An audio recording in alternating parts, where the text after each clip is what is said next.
अल्लाह अल्लाह क्या मुबारक नाम है ये अल्लाह अल्लाह। যুবক, দাড়ি তো আমার মুখেও আছে, চিন্তা করিয়া দেখলাম আমিও তো ইচ্ছা করলে দাড়ি কাটিয়া যুবক তোমার মতো কিলিং শেভ করিয়া আমিও তো যুবক সাজতে পারি।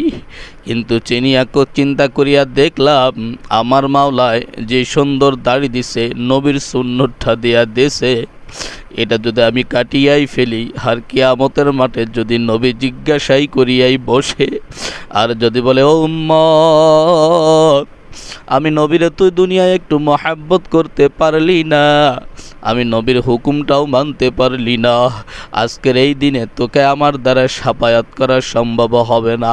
ও যুবকের দল, কি ভাবছো, কি চিন্তা করতেছো? দাড়িটাকে ক্লিন সেভ করিয়া নিজেকে অনেক বড় যুবক চিন্তা করো।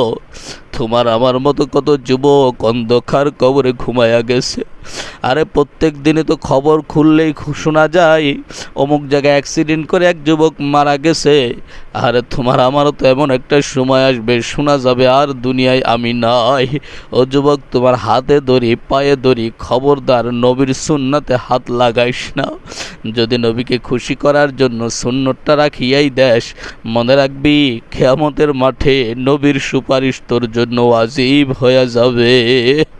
নিজের যৌবনটারে যেখানে সেখানে বিক্রি করিয়া দিবা না। নিজের ঘরের মধ্যে স্ত্রী রাখিয়া তুমি পুষ্কটারে না যাও নিজের যৌনতাকে গ্রাহ্য দেওয়ার জন্য। সামান্য দুনিয়ার একটা নর্তকীর কাছে যাও, নিজের যৌবনকে তুমি ওইখানে খাটাও।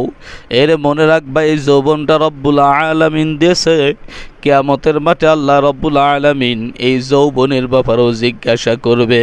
এ যুবক, তুমি যে যৌবনের তাড়নায় নষ্টা মেয়েদের কাছে যাইয়া তুমি ভাবতেছো দুনিয়ার কেউ দেখে নাই, দুনিয়ার সবাইকে ফাঁকি দিলেও কিন্তু আমার মাওলাকে ফাঁকি দিতে পারবা না।